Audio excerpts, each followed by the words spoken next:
नमस्कार दोस्तों, स्वागत है आपका अपने चैनल ऑनलाइन मित्र पर। सबसे पहले तो मैं अपने सभी दर्शकों का स्वागत करता हूं। इसके अलावा जिन लोगों ने हमारे चैनल को सब्सक्राइब कर लिया है उन लोगों का मैं बहुत-बहुत स्वागत करता हूं। और जो भी मेरे दर्शक हमारे इस वीडियो को देख रहे हैं, आज जो भी आपको जानकारी दी जाएगी, अगर वो आपको जानकारी पसंद आती है तो वीडियो को लाइक करें, शेयर करें और हाँ, चैनल को सब्सक्राइब ज़रूर करें दोस्तों।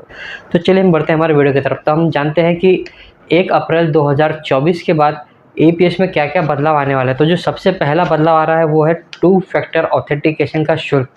जी हाँ दोस्तों, जैसा कि ये खबर आप सभी लोगों को मिल चुकी है और मैंने भी इसके बारे में एक सेपरेट वीडियो पूरी तरह से बना दिया है कि अब से 1 अप्रैल 2024 के बाद आप सभी लोगों को टू फैक्टर ऑथेंटिकेशन के लिए 0.94 यानी 94 पैसे का जो चार्ज है वो लगने वाला है। लेकिन ये चार्ज आपको दिन में सिर्फ एक ही बार लगेगा। जब आप मॉर्निंग में पहली बार टू फैक्टर ऑथेंटिकेशन करते हैं उस दौरान आपको ये शुल्क देना पड़ेगा।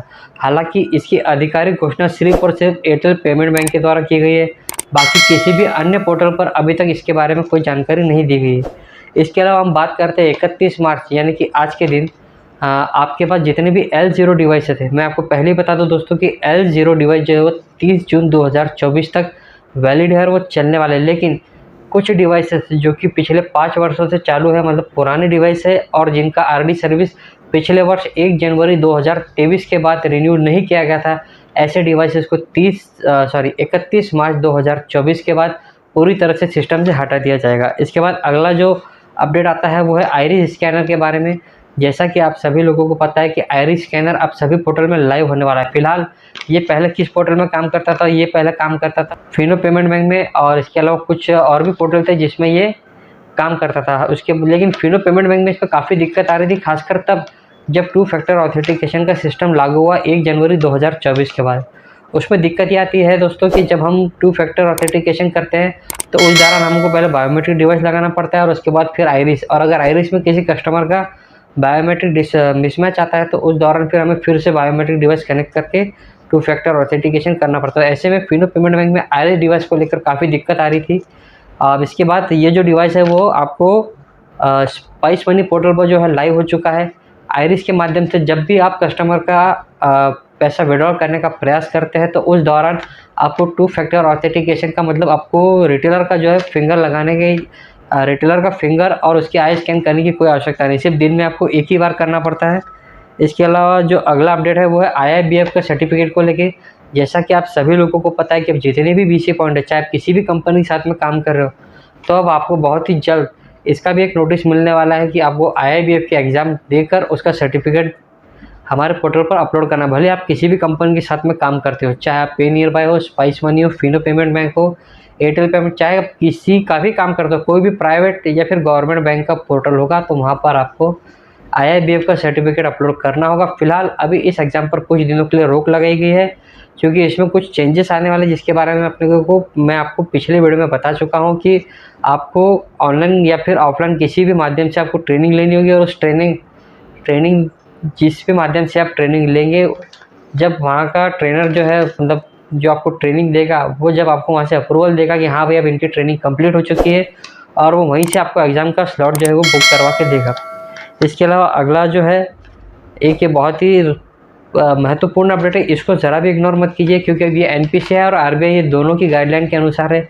अगर आप लोग रजिस्टर मेंटेन नहीं करते हैं और अगर किसी कस्टमर ने आपके खिलाफ़ कोई फर्जी शिकायत बैंक में कर दी कि भाई इन्होंने मेरा थंब लगा लिया और इन्होंने मुझे पैसा नहीं दिया, तो उस दौरान आपके पास प्रूफ़ होना बहुत ज़रूरी है। और अगर आपके पास प्रूफ़ नहीं होता है तो फिर आपको बहुत ही ज़्यादा हैवी पेनल्टी का सामना करना पड़ सकता है। जैसे कि अगर किसी कस्टमर ने आपकी शिकायत कर दी तो वो शिकायत NPCI के पास आएगी बैंकों द्वारा, और बैंकों द्वारा आपके EPS पोर्टल पर जाएगी। और इस दौरान अगर जितना भी समय जाएगा उस हिसाब से आपको 100 रुपीज़ पर डे के हिसाब से पेनल्टी लगाई जाएगी। यानी कि मान लीजिए अगर किसी कस्टमर ने 1 जनवरी को आपकी शिकायत दर्ज कराई और वो शिकायत आपके पास 10 फरवरी को आई, तो इसका मतलब 40 दिन का यानी 100 रुपये पर डे के हिसाब से आपको उस कस्टमर को पे करना पड़ेगा।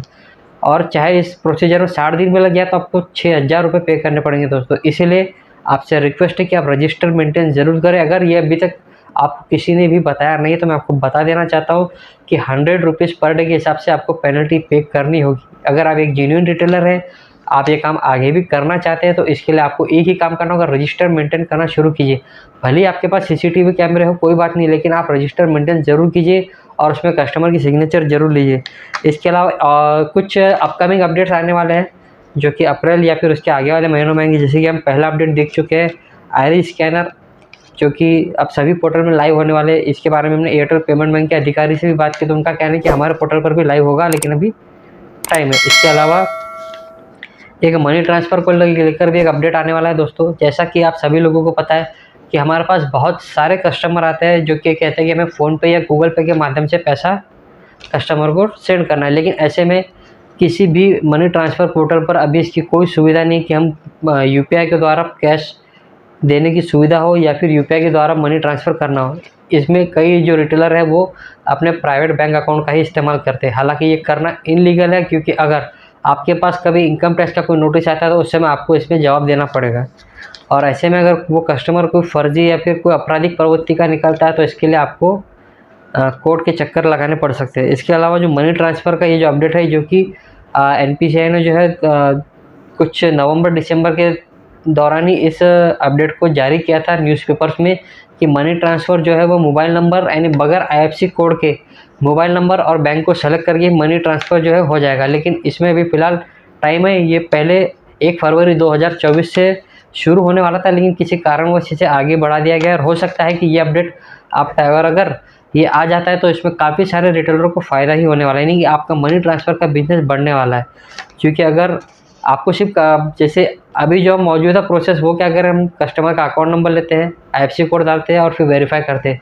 तो अब जो ये नया अपडेट आएगा उसमें आपको सिर्फ कस्टमर का मोबाइल नंबर डालना है जो उसके बैंक खाते से लिंक होगा। भले उसका किसी भी बैंक में अकाउंट हो, सिर्फ आपको उसका मोबाइल नंबर डालना है, उसका आपको बैंक सेलेक्ट करना है, उसमें आईएफएससी कोड डालने की आपको आवश्यकता नहीं होगी, और उसके बाद वेरीफाई पे क्लिक करके आपको नेम चेक करके उसका अमाउंट ट्रांसफ़र करना है। और ऐसे में हो सकता है कि इसमें लिमिट बढ़ाई जाए, यानी कि अभी हम 25,000 ट्रांसफ़र कर रहे हैं तो इसके बाद हो सकता है कि ये जो लिमिट है वो 50,000 तक भी हो जाए। हालांकि इसमें भी कंफर्मेशन नहीं है दोस्तों। इसके अलावा कुछ अपडेट जो है वो पे नियर बाय की तरफ से आ रहे हैं। पे नियर बाय ने 1 जनवरी 2024 को अपने ऑफिशियल आधिकारिक यूट्यूब चैनल पर एक अनाउंसमेंट की थी जिसमें यूपीआई कैश विड्रॉल का जो है ऑप्शन आने वाला है, पर अभी तक वो आया नहीं है। हो सकता है कि 1 अप्रैल के बाद हमें देखने को मिले। इसके अलावा उसने और एक अनाउंसमेंट की थी कि हम 3 बैंकों के जो है अकाउंट ओपनिंग की सुविधा आपको देने वाले हैं, और इन तीनों में से आप किसी एक को ही सेलेक्ट कर सकते हैं, और उसमें भी 30 दिन का उन्होंने लॉकिंग पीरियड रखा है, यानी कि 30 दिन के भीतर अगर आप किसी और बैंक में स्विच करना चाहते हो तो आप 30 दिन के बाद ही कर पाएंगे। और इसमें उसने 3 बैंकों के नाम बताए थे। एक था दोस्तों एक्सिस बैंक, दूसरा था सूर्योदय स्मॉल फाइनेंस बैंक, और तीसरा बैंक था वो एचडीएफसी बैंक। तो इसमें से 2 बैंक उन्होंने अभी लाइव कर दिए हैं, जैसे एक्सिस बैंक और सूर्योदय स्मॉल फाइनेंस बैंक। इसके अलावा जो एचडीएफसी बैंक है वो अभी तक पेंडिंग है, तो हो सकता है कि वो भी बहुत ही जल्द आपको देखने को मिले। इसके अलावा जो तीसरा अपडेट है वो भी पे नियर बाय की तरफ से है। जैसा कि आप सभी लोगों को पता है कि आइरिस स्कैनर का जो है अभी आपको एक ऑप्शन दिखाई दे रहा होगा अपने पोर्टल पर। जब आप बायोमेट्रिक डिवाइस के ऑप्शन में जाते हैं वहाँ पर आपको आइरिस ऐसा लिखा है, लेकिन वहाँ पर अनअवेलेबल लिखा है, तो हो सकता है कि ये भी बहुत जल्दी लाइव हो जाए। इसके अलावा और एक अपडेट आने वाला है, लेकिन उसके लिए भी बहुत समय है, क्योंकि इसके लिए बैंकों को पहले यूआईडीएआई द्वारा फेस ऑथेंटिकेशन का लाइसेंस लेना पड़ेगा। उसके बाद ही ये अपडेट सभी बैंकों में आपको देखने को मिलेगा। यानी कि अब इस अपडेट के माध्यम से आप लोग जो है वो कस्टमर का फेस स्कैन करके भी पैसा विड्रॉल कर पाएंगे, लेकिन इस अपडेट को आने में अभी काफ़ी समय है।